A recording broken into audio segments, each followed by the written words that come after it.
Este miércoles reciente pasado se detuvo al número 2 de la estructura del primer Comando Capital, tal vez la organización criminal con mayor poder en esta parte del mundo, incluso asentada esta organización criminal en las cárceles del Brasil.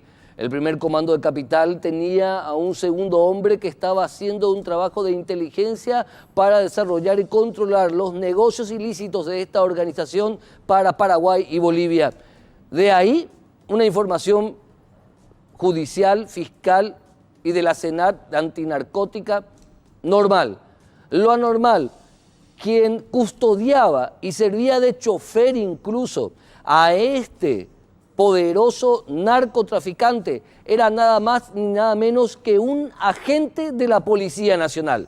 Y no solamente eso, este ciudadano brasileño utilizaba la cédula de identidad del agente policial. ¿Por qué? Porque ambos eran parecidos.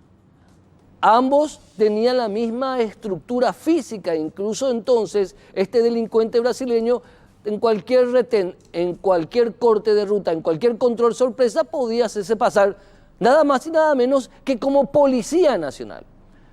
Esto nos habla a las claras y nos revela de toda una estructura policial que buscó e hizo un trabajo de inteligencia para dotar a este ciudadano de una identidad falsa utilizando el documento oficial de un agente de la Policía Nacional. Es de tontos creer que esta gente actuó de motus propio. Es de ilusos pensar de que este agente policial que servía de custodio al número 2 del primer Comando Capital del PCC actuó de una manera solitaria. Se debe combatir la corrupción policial, un mal endémico que parece no tiene remedio, un cáncer que ha aniquilado prácticamente ante la ciudadanía a esta institución del Estado. La Policía Nacional sufre y está enferma de corrupción, salvo honrosas y muy pocas contadas excepciones. La corrupción campea al interior de la institución policial. Imagínense, un agente de la Policía Nacional que servía de custodio, servía de chofer, servía de secretario al número 2 del primer Comando Capital. Un agente policial cuya cédula de identidad era utilizada normalmente por este delincuente narcotraficante. Se ha evidenciado una vez más que el cáncer de la corrupción, así como en otras instituciones, se ha extendido hasta límites insospechados dentro de la Policía Nacional.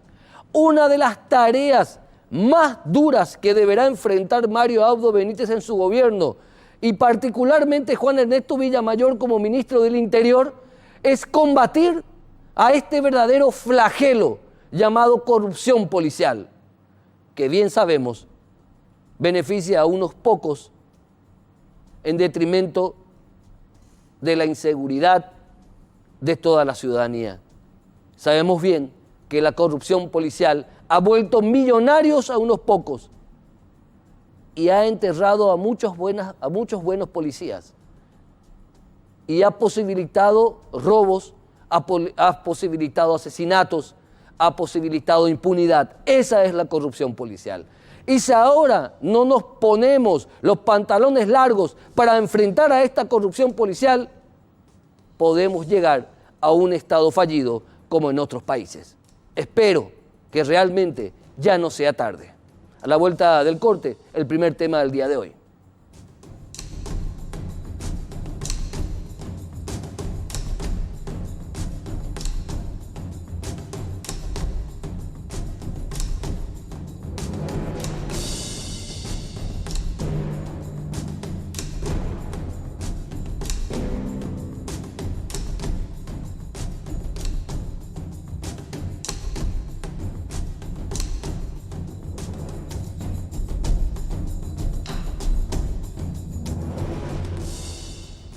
Bueno, continuamos con la serie en donde trataremos de tener a todos los postulantes a los 2 cupos vacantes actualmente en la Corte Suprema de Justicia.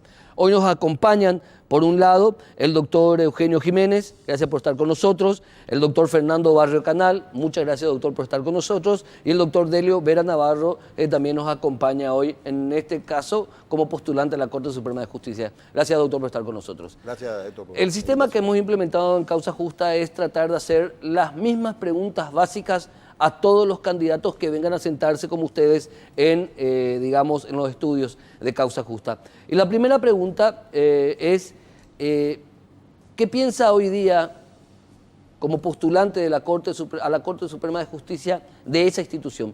¿Qué piensa de la Corte Suprema de Justicia? Que no puede estar peor.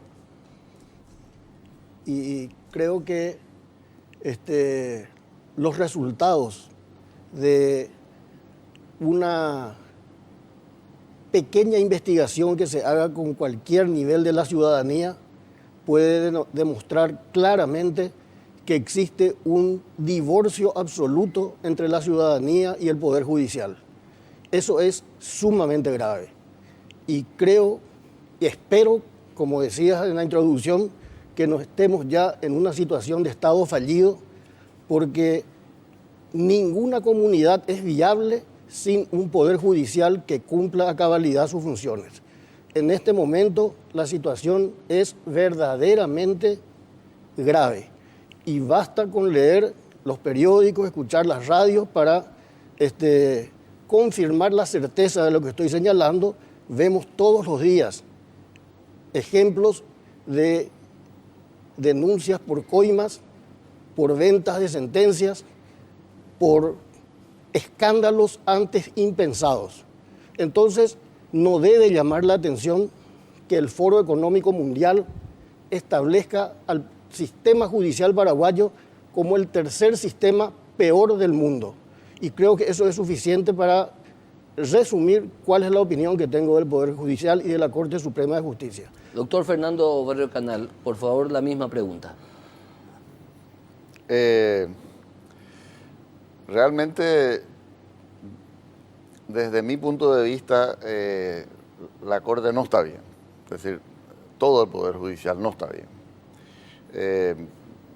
Diversas son las causas, pero también es difícil de hacer una recomposición inmediata. Eso va a llevar y necesita de tiempo. Pero hay que comenzar, hay que iniciar. Yo recuerdo históricamente, hace unos años atrás, también la Corte estaba en una situación así no muy buena. Y se tuvo que dar un corte, hasta si se quiere, podríamos decir una cirugía mayor. Y lo hizo el doctor Luis María Argaña. Él entró y puso orden. Yo creo que de todos los momentos de la justicia que yo pude ser testigo, uno de los mejores momentos fueron los 3 primeros años del doctor Argaña y los 2 primeros años de la Corte con la nueva Constitución. Después, lastimosamente, se va deteriorando. El poder cambia a las personas. Y cuando uno no le pone freno, cuando uno no tiene una autoridad moral para dirigir a los que están, a los subalternos, eso necesariamente lleva al caos. Y hoy hay magistrados que están llegando a las 11 de la mañana, se están retirando al mediodía, algunos de repente no vienen. Hay una morosidad tremenda en lo civil, donde es el área donde yo practico. Se presenta una demanda y la primera providencia, la primera respuesta que da el juez lo da a un mes. Y eso no puede ser. Eso no puede ser. Hay que poner fin a eso. Y lastimosamente ese es lo que le rodea hoy a la justicia nuestra. Doctor Delio Vera Navarro, la misma pregunta. ¿Qué piensa de la Corte Suprema de Justicia? Siempre se repite, ¿verdad?, los males que aquejan al Poder Judicial cuando existe una posibilidad de renovación de la justicia. Aparte de las quejas y los reclamos, legítimos por cierto, en lo puntual que hace a la morosidad judicial, la poca transparencia del servicio de la Administración de Justicia hacia el compromiso que tenemos los postulantes, lo que la ciudadanía quiere de los postulantes para ese máximo cargo del Poder Judicial es qué soluciones a esos problemas, a eso que se reclama diariamente hacia la Administración de Justicia. Yo hablo como magistrado de 29 años en el ejercicio, entonces lógicamente conozco el esfuerzo y los males que aquejan a la Administración de Justicia. Nos hemos alejado de la ciudadanía. La Corte Suprema de Justicia ha perdido la legitimidad social, entonces tenemos que dar señales, soluciones claras para que se pueda recuperar la credibilidad hacia la Administración de Justicia de parte de la ciudadanía, de la gente. Hemos dado pasos importantes como muestra en la primera convención de jueces de la República, donde hicimos una histórica autocrítica, donde hemos reconocido estos problemas que se denuncian sobre la corrupción, la morosidad judicial, la falta de transparencia. Entonces, hay un antes y un después, que es un compromiso que debe asumir a los postulantes que llegare a la máxima instancia.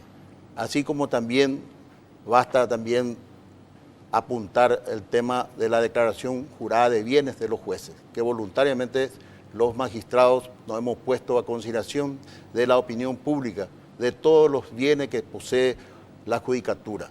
Entonces hay mucho por mejorar, se reclama hoy una reforma constitucional, pero creo que antes de la reforma constitucional, porque nosotros somos jueces, no somos legisladores, pero sí, si llegare a la máxima instancia judicial, pondré todo mi empeño, mi esfuerzo de buscar la solución dentro de la estructura actual que cuenta la Corte Suprema y mejorar para recuperar esa imagen que hoy tiene la Administración de Justicia de nuestro país. Perfecto.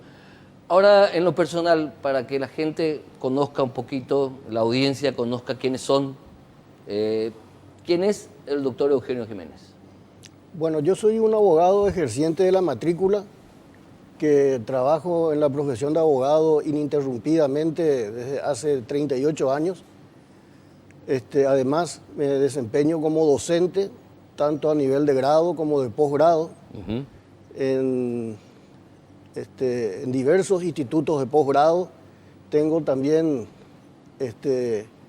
la gran satisfacción de que soy invitado para dar clases y conferencias en la Universidad de Castilla-La Mancha, en España, tanto en el campus de Toledo como en el campus de Cuenca. Y verdaderamente es una satisfacción desde el punto de vista docente, porque indudablemente es un nivel bastante alto el que se maneja en ese tipo de universidades y me siguen invitando. Entonces, realmente eso me satisface bastante. Además, soy autor de varios libros y creo que mi principal, lo que quisiera destacar de mí es que nunca me he involucrado en nada que tenga que ver con un acto de corrupción. Doctor Fernando Barrio Canal, la misma pregunta que la realizaba el doctor Eugenio Jiménez. Bueno, yo soy Raúl Fernando Barrio Canal. Yo estoy en la profesión de abogado, ejerzo esta profesión desde hace más de 40 y tantos años. También fui magistrado durante 9 años. Soy docente de posgrado y de grado. Y bueno, básicamente he colaborado también con la editorial La Ley en algunas obras de publicaciones, etcétera. Doctor Delio Vera Navarro, la misma pregunta.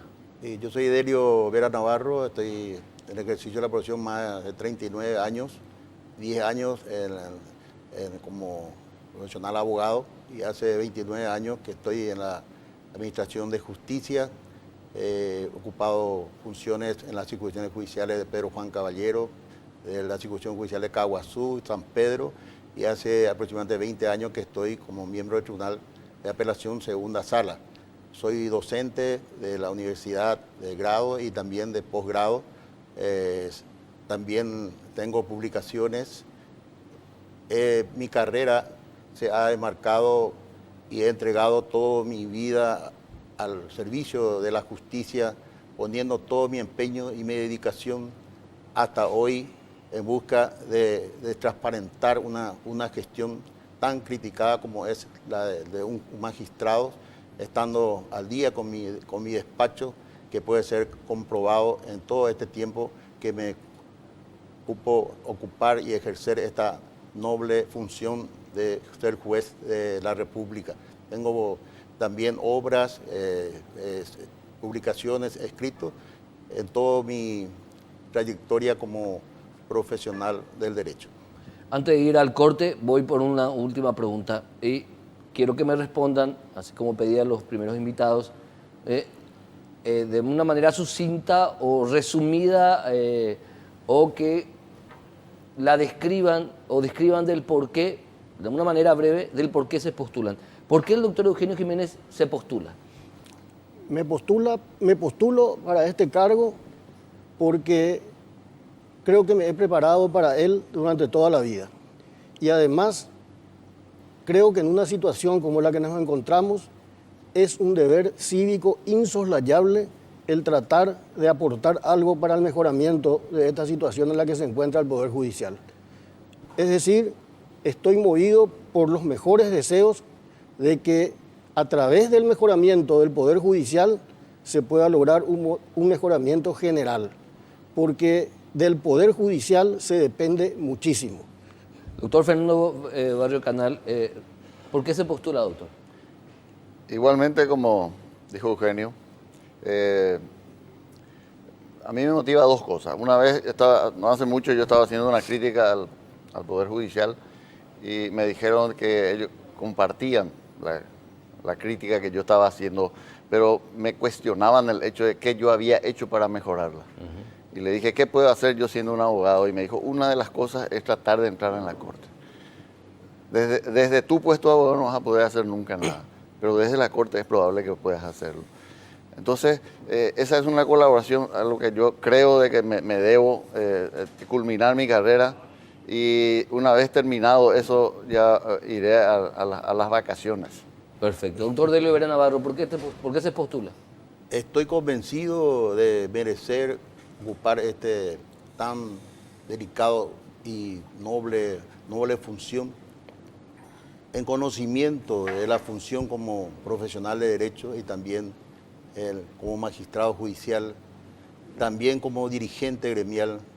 Estoy como presidente de la Asociación de Jueces del Paraguay, fui presidente de la Federación Latinoamericana de Magistrados, de la FLAM, y una lucha permanente es la reivindicación, en este caso, de los principios básicos fundamentales para consolidar una independencia del Poder Judicial en nuestro país. Y me siento capacitado y me siento también comprometido de ofrecer un servicio mejor a la ciudadanía con un rostro más humano, que es lo que hoy reclama toda la gente. Perfecto. A la vuelta del corte continuaremos con las otras preguntas a estos postulantes a la Corte Suprema de Justicia, los doctores Eugenio Jiménez, Fernando Barrio Canal y el doctor Delio Vera Navarro. A la vuelta del corte con temas picantes, así como en el anterior programa.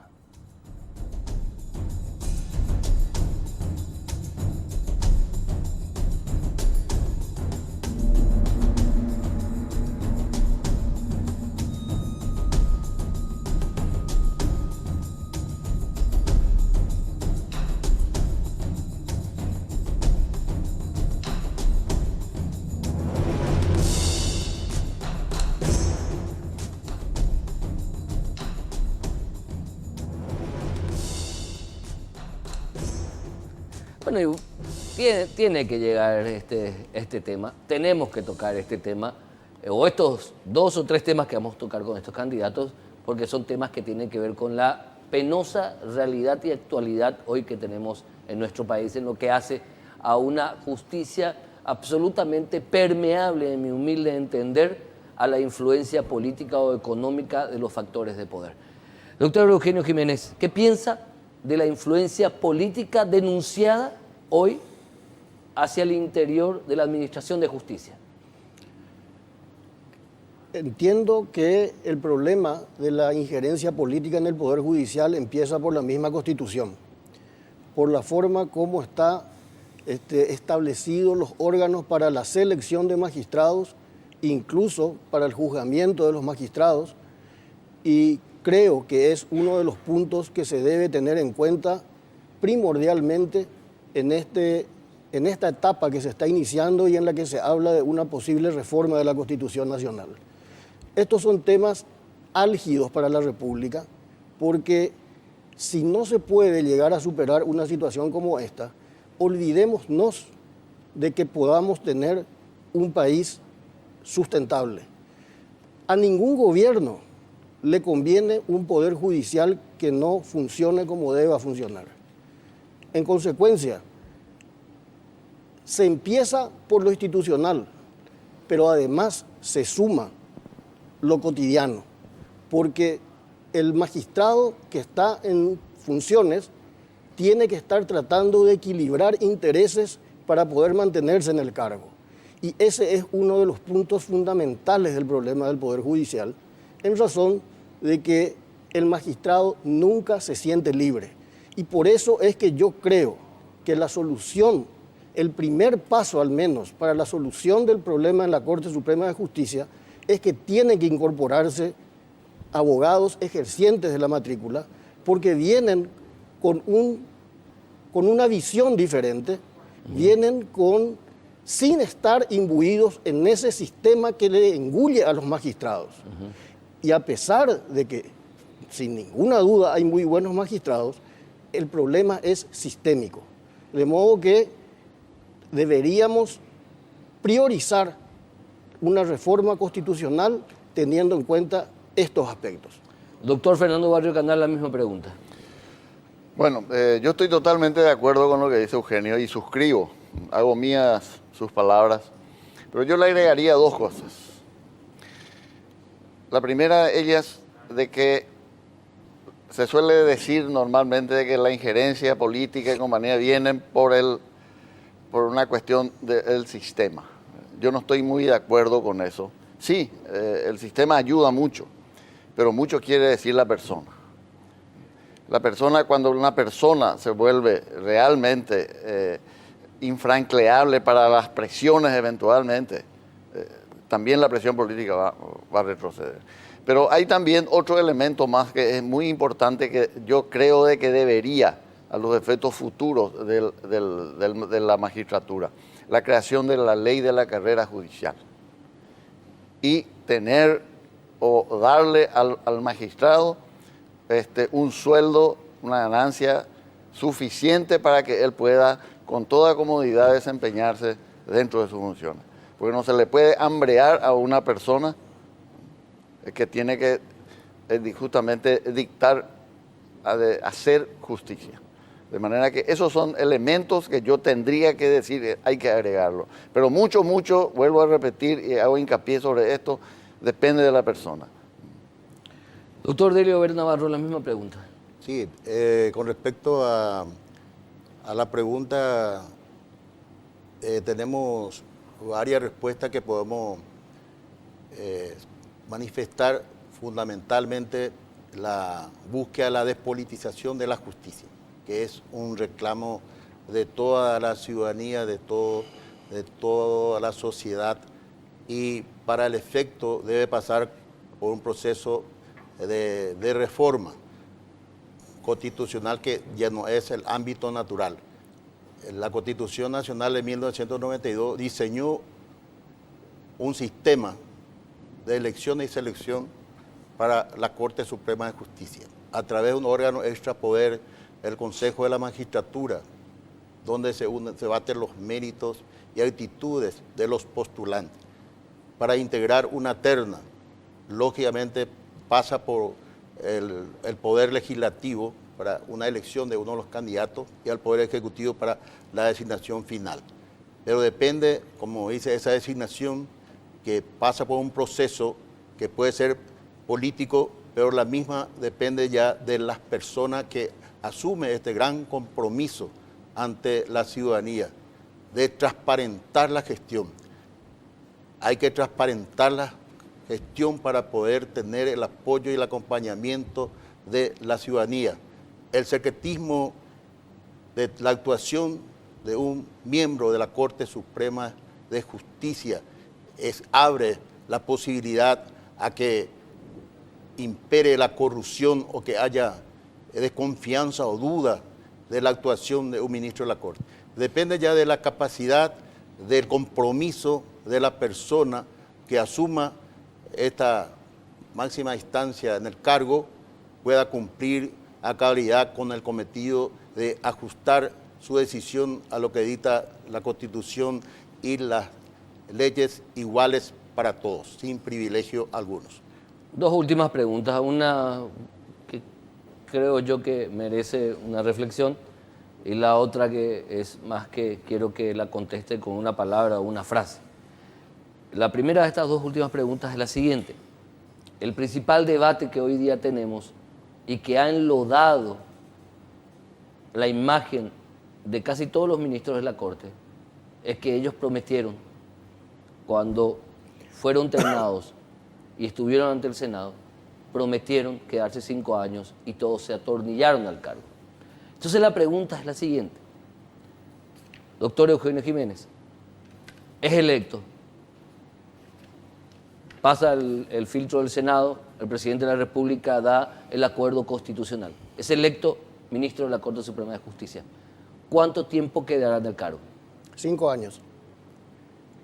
Esa misma pregunta me han hecho en la Comisión de Asuntos Constitucionales en el concurso anterior, cuando yo ya integré la terna, y me han señalado, pero todos han dicho lo mismo y posteriormente cambiaron de opinión. Y mi respuesta fue, creo que muy escueta, pero es la que sentía, y les dije, están hablando con una persona digna. Yo quiero significar que lo ideal en aras de la seguridad jurídica es que los magistrados tengan inamovilidad, porque entonces escaparían de los vaivenes políticos. Pero, lastimosamente, la Constitución que nos rige no estableció el sistema de la inamovilidad absoluta desde el nombramiento.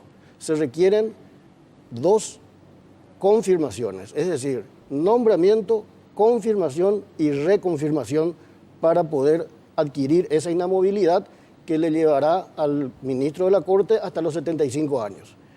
De manera que para mí eso está clarísimo y me entiendo que desde mi punto de vista una opinión contraria lleva implícita una tergiversación.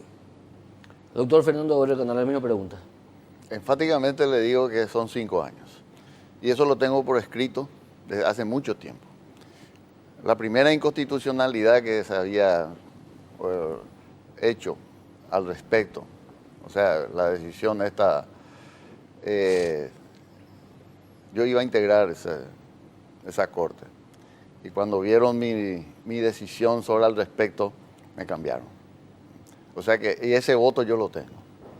De manera que enfáticamente le digo, yo no he cambiado mi voto, ni lo voy a cambiar. 5 años.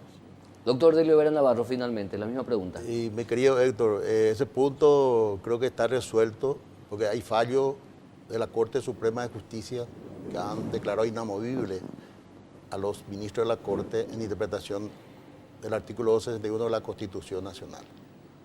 Pero honestamente, si me preguntás si va a cambiar el sistema, si nos va a haber una injerencia política en la designación de un ministro de la Corte Suprema de Justicia, pero mientras que reine este sistema, yo soy partidario de la inamovilidad de la máxima instancia judicial como una garantía de la independencia del Poder Judicial al servicio de la justicia y del ciudadano. Finalmente, una pregunta la cual quiero que me respondan o con una frase, o con una palabra, o con una idea corta. Sé que es complicado, doctores en Derecho, pedirles que sean sucintos y resumidos, ¿verdad? Porque en el Derecho, los abogados queremos hablar mucho y los doctores en Derecho que tienen mucho más conocimiento, peor, quieren hablar mucho. Pero en caso de ser electos ministros de la Corte Suprema de Justicia y entregando el mandato a los 5 años, como dijeron, o después de los 75, como dice el doctor, porque hay inamovilidad según lo que establecen varias sentencias, y lo recordó el doctor Delio Vera Navarro, pero salen 75 años o luego de 5 años. ¿Cómo querría, doctor Eugenio Jiménez, que le recuerde la ciudadanía y que le recuerden los justiciables? ¿Cómo querría? Como una persona honesta y que ha aplicado la ley en forma objetiva. Esa es mi ambición, porque al salir de la Corte quiero andar por la calle tranquilamente, con la frente en alto y sin que haya mi nombre ni el de mi familia resultado mancillado. Gracias, doctor Eugenio Jiménez, por venir con nosotros. Muchísima suerte. Gracias, Héctor, a vos. Doctor Fernando Barrio Canal, la misma pregunta, querido doctor. Quería que me traten exactamente como hoy me están tratando y como siempre me trataron. Con toda mi amabilidad, con respeto y, digamos, le diría con una suerte de cariño con la gente. Perfecto. Muchísimas gracias, doctor Fernando Barrio Canal, por Gracias a venir con ustedes. nosotros, por aceptar la invitación. Bueno, gracias. Doctor Delio Vera Navarro, finalmente la misma pregunta. Y voy a seguir cumpliendo con ese gran compromiso de administrar justicia con honestidad, con transparencia, sin discriminación, como lo estoy haciendo hasta hoy, cronológicamente, de acuerdo a la fecha que ingresa a un proceso, se resuelve a la medida de que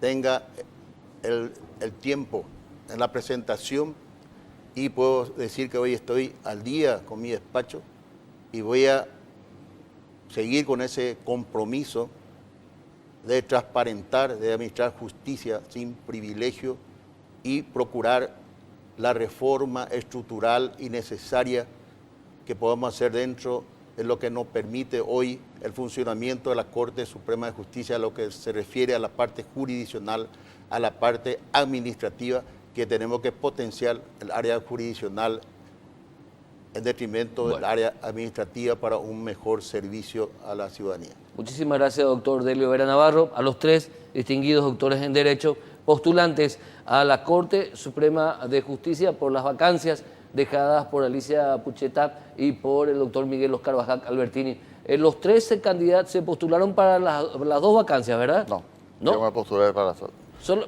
Solo la vacancia de Bajac. Bajac. Para 2 vacancias, Para las 2 vacancias, edicto 10, doctor Jiménez. edicto 3. Para las dos como Para la las dos mayoría. vacancias. Como la mayoría, sí. Como la mayoría, bueno.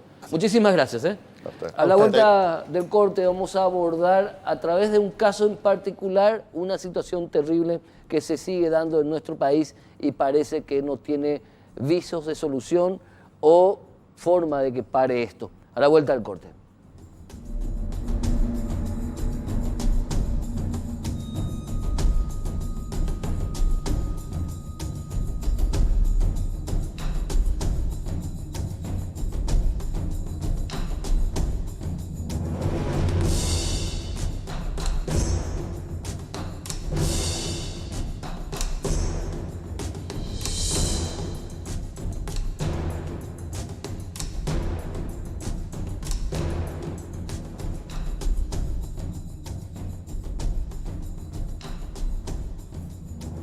Estos días tomó estado público un caso fiscal investigativo que afecta a una menor de 14 años que ha hecho graves acusaciones avaladas y sostenidas estas acusaciones por la madre, pero hay hay respuestas a estas acusaciones.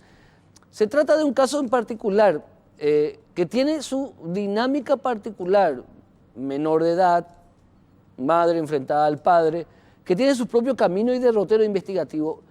Pero de lo que les quiero hablar es sobre algo y una frase que me dijo recientemente la agente fiscal que está a cargo de esta investigación. Ella me decía, no hay turno mío. Los fiscales entran de turno cada 15 días, si no estoy equivocado. En nuestro caso, cada 7. Cada 7 días. No hay turno en mi unidad fiscal en donde no me ingrese por lo menos una causa de abuso sexual en menores. Un turno. Siempre ingresan.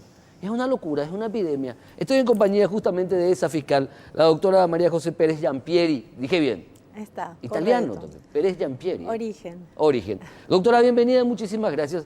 Hablábamos recientemente, y más allá de este caso en particular, que tiene muchas aristas bastante complicadas, me decías una frase que me dejó en la mente todos estos días rondando. No hay un turno, entras de turno cada 7 días, no hay un turno en que yo no tenga casos de abuso sexual. Efectivamente, nosotros en la Fiscalía Zonal de San Antonio somos 2 unidades fiscales, las cuales entramos de turno exactamente cada 7 días en forma ininterrumpida y lamentablemente ya desde hace mucho tiempo en todos los turnos que cubrimos indefectiblemente ingresan de 1 a 3 o 4 casos de abuso sexual en niños.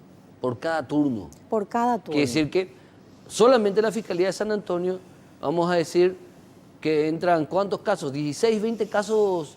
La estadística exacta sería, hablando específicamente Sí. del tema abuso sexual en niños, y podríamos arriesgarnos a decir que estaríamos dentro de entre los 10 y 15 casos en el mes.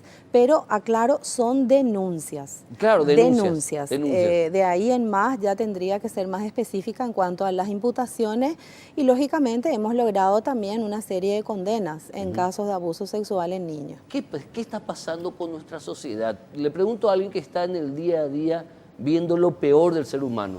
Un agente fiscal ve lo peor del ser humano, lo peor. Y en este caso, mucho más aún. ¿Qué está pasando con nuestra sociedad, doctora? Hay un común denominador que en la mayoría de los casos nuestras pequeñas víctimas, porque estamos hablando de víctimas de entre 2, 3 años hasta niñas y niños inclusive de hasta 13 años. También algunos casos de adolescentes, pero son los menos.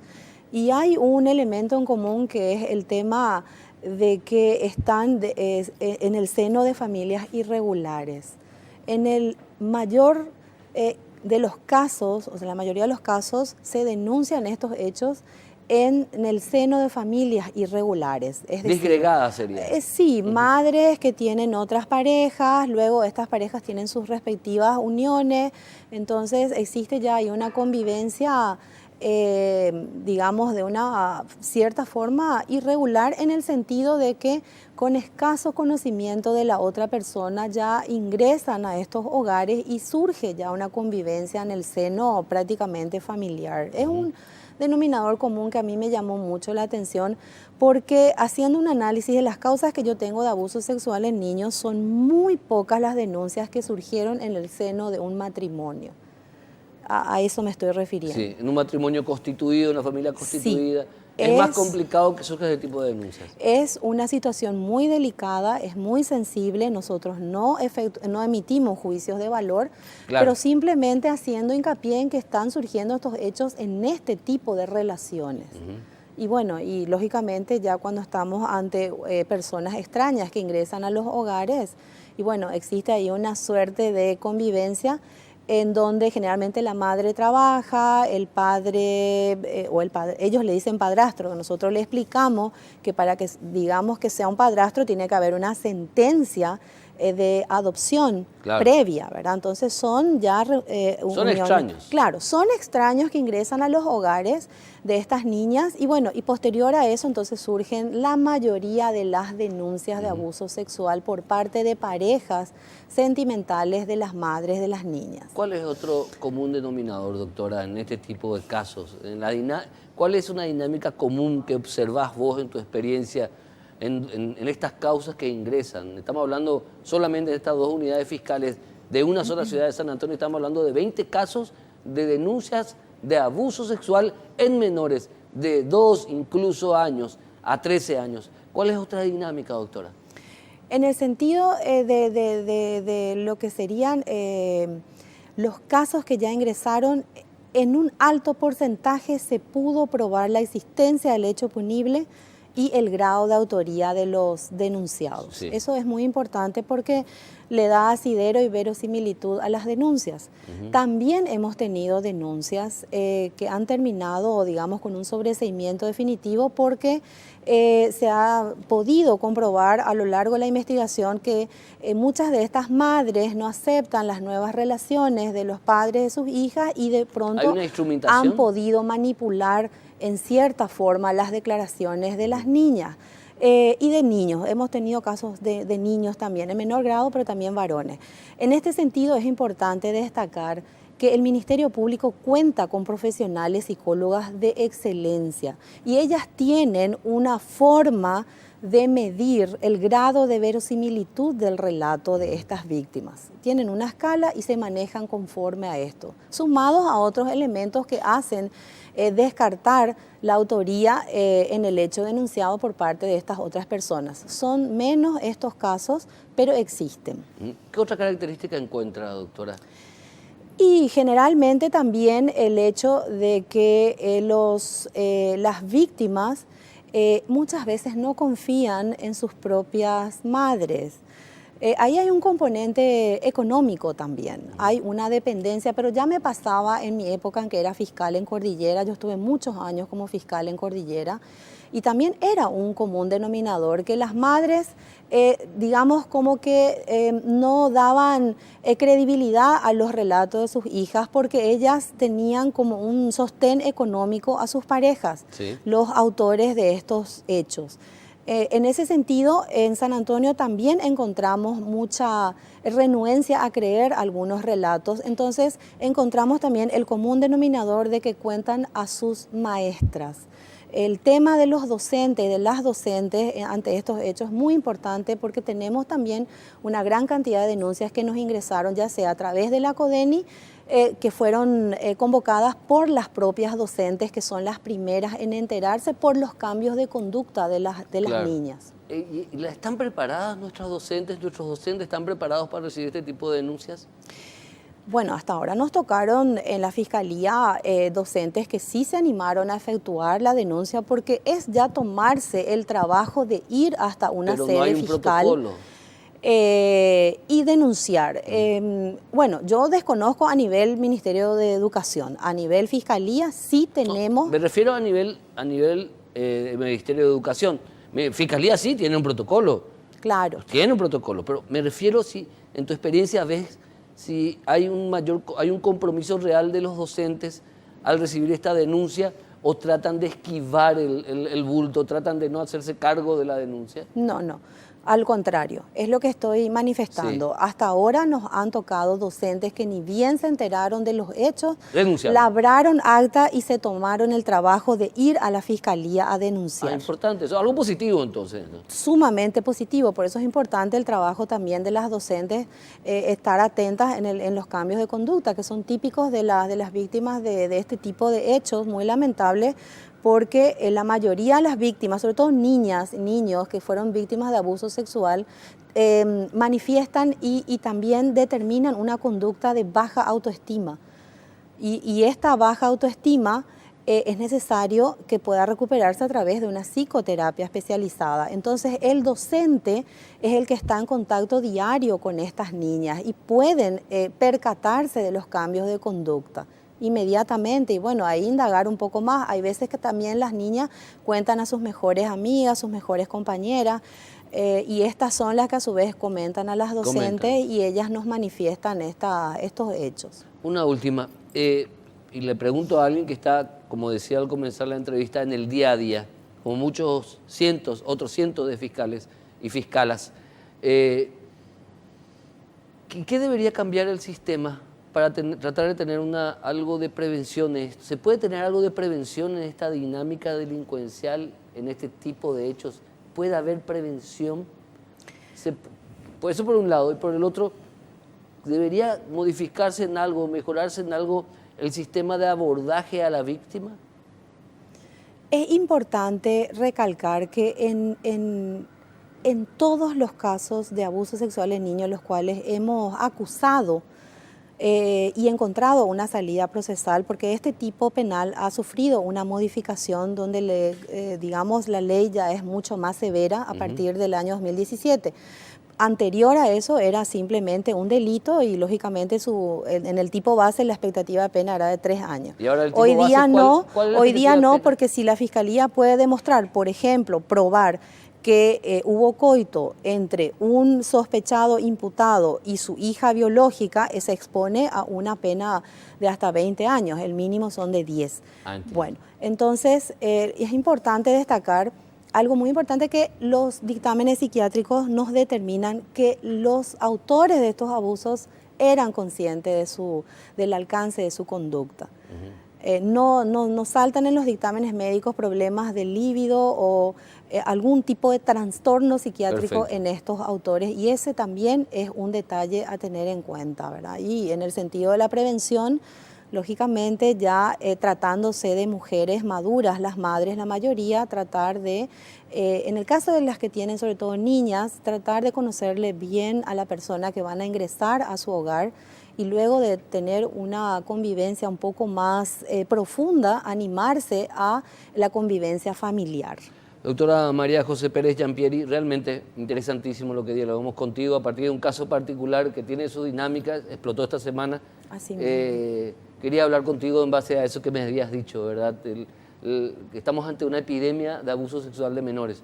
Yo lo califico así. No sé si soy muy exagerado, no sé si soy amarillista, pero yo siento que en una sola ciudad, en 2 unidades fiscales, entren por mes, en una ciudad como San Antonio, con una densidad poblacional que no es la mayor, no es la mayor del área central, entren 20 casos de abusos sexuales en menores por mes, me dice de que algo grave está pasando en nuestra sociedad.